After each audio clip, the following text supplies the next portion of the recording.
I'm gonna tell you something really funny. The new meta of like video games cause violence has reached new lows. They said he played Among Us, dude. The CEO killer played Among Us. And that's where he learned to kill people. This TikTok glazing your Luigi Mangione coverage popped off.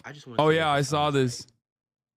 And I know that's gonna make some of y'all upset, but I think he was spot on about this UHC CEO shooter situation. Before we even saw this man's full face, you already had people treating him like a folk hero. And that's because the injustice of the American healthcare industry is a touch point for so many Americans. Left, right, centrist, doesn't matter. Moreover, we have such bad America brain. You're telling me the person who engaged in this act of vigilante justice that like so many Americans are either in favor of or apathetic to is like a conventionally attractive, educated white dude. Americans love that. We make movies about people who look like that. Yeah. All I'm paying attention to is whether this like moves beyond like just being like a social media like pop culture moment, whether the public discourse on how dysfunctional our healthcare system is will actually move forward, and whether we'll start like really touching upon other topics. Because honestly, as bloated and overfunded as they are, the NYPD has not caught enough smoke for this. So I'd love to see them get more. People saw the yeah, yeah, thank you for recognizing that I cooked on that, is what I say to that chatter. Now let's look at the comments. I feel like they're going to start floating around his political affiliations and keep it left v right instead of up v down. What did Hassan say? As nice as it would be out of mass class consciousness, I don't think this moment is that. I think it's more that healthcare CEOs are universally disliked. Also, this was a very theatrical event. Hassan is usually right. Even an absolute pathetic stain of sad excuse of a human like Hassan can have a good take once in their meaningless existence. Bro, are you all right?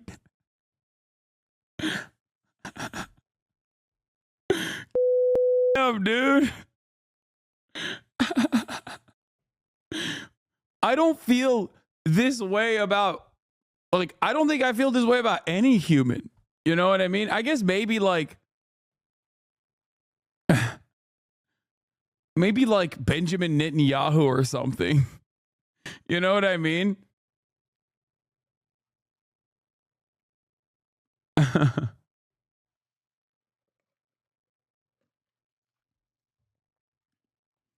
Like, I don't even put Ben Shapiro in this category. Like, yeah, I think he's a bad guy. But that's like, I'm the worst guy in this guy's life. You know what I mean? I have to be the worst boy. Girlie's defending your honor. This argument always confuses me because to be fair, Hassan is not very politically informed. He's just a handsome guy. I would rather people get their political info from leftists who do the work. They know what they're talking about. That's amazing. Bill Maher. Oh, yeah. I guess Bill Maher is so repulsive.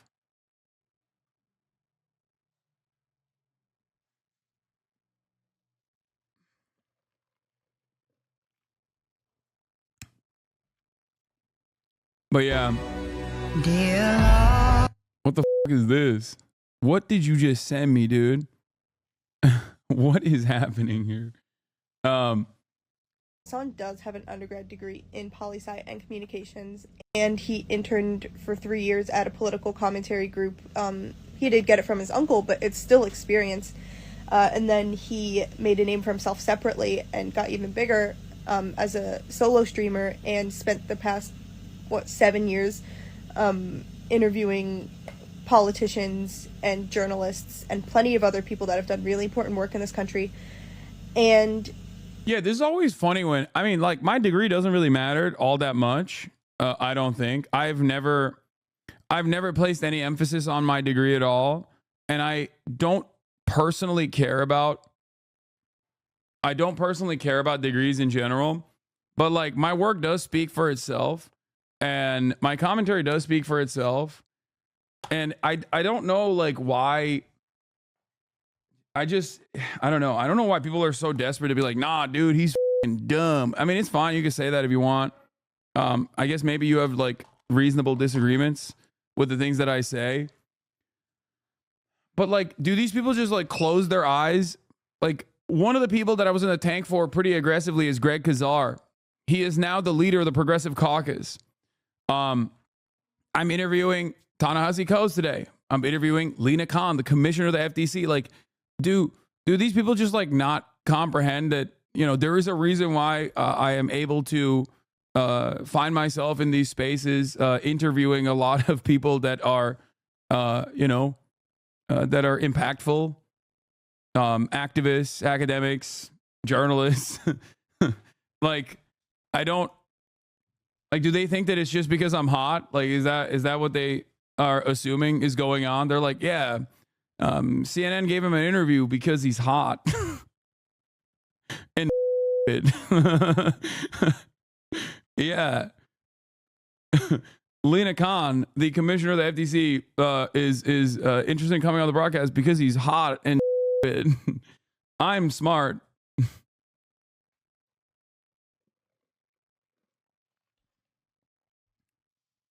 I don't know. Yeah, it's like Cambridge Union and Oxford Union invited me to go speak because I'm hot and So I always think, what else do people expect him to do? You know, I do think that there's probably a gap of information where he's probably not as hands-on very directly in certain communities.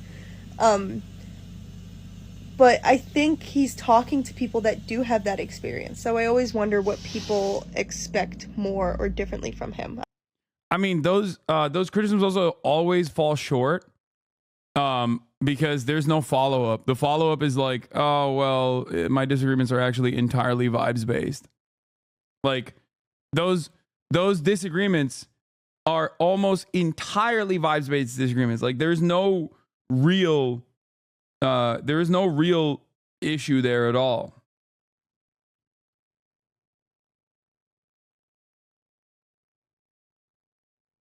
Hold on. I'm also trying to figure out if Ta-Nehisi has accepted my Discord invitation while we are simultaneously doing this.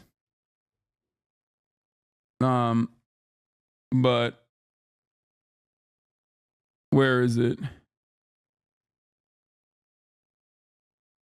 Where the fuck? Your work speaks for itself for those who have ears open enough to hear. Yeah, I just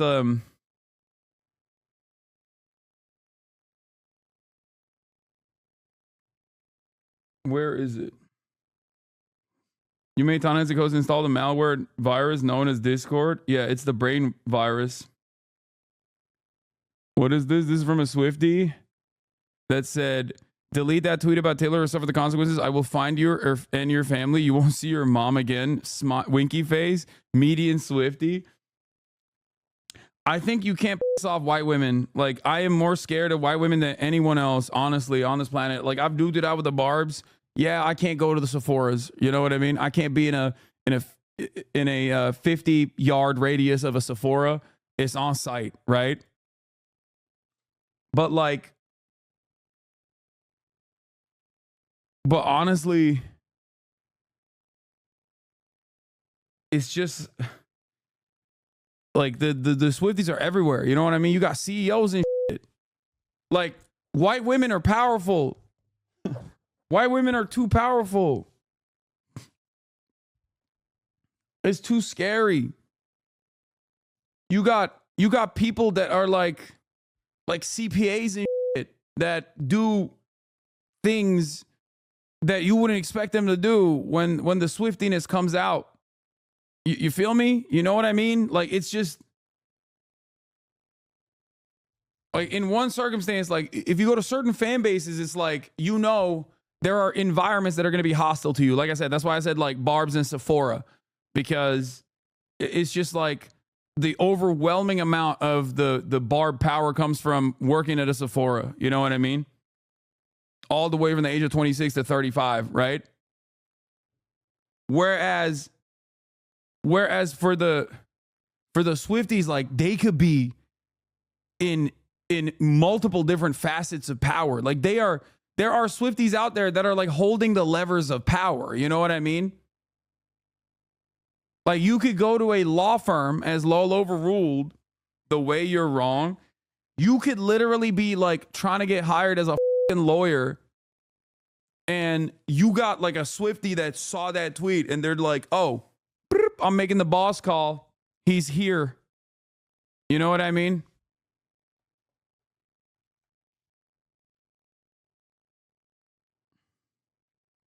A Swiftie nurse could pull the plug on you. Swiftie day, Opus day. Anyway, I know. The new, I'm gonna tell you something really funny. The new meta of like video games cause violence has reached new lows. They said he played Among Us, dude. The CEO killer played Among Us.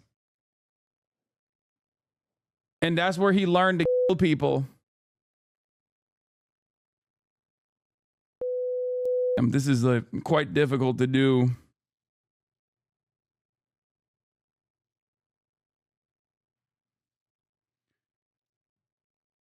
Where is it? Where is my man? Ay. Okay.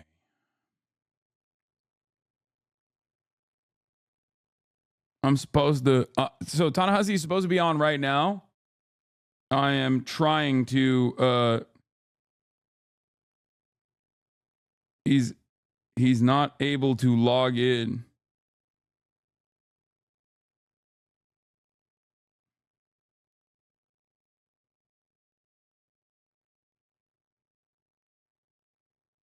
Hold on.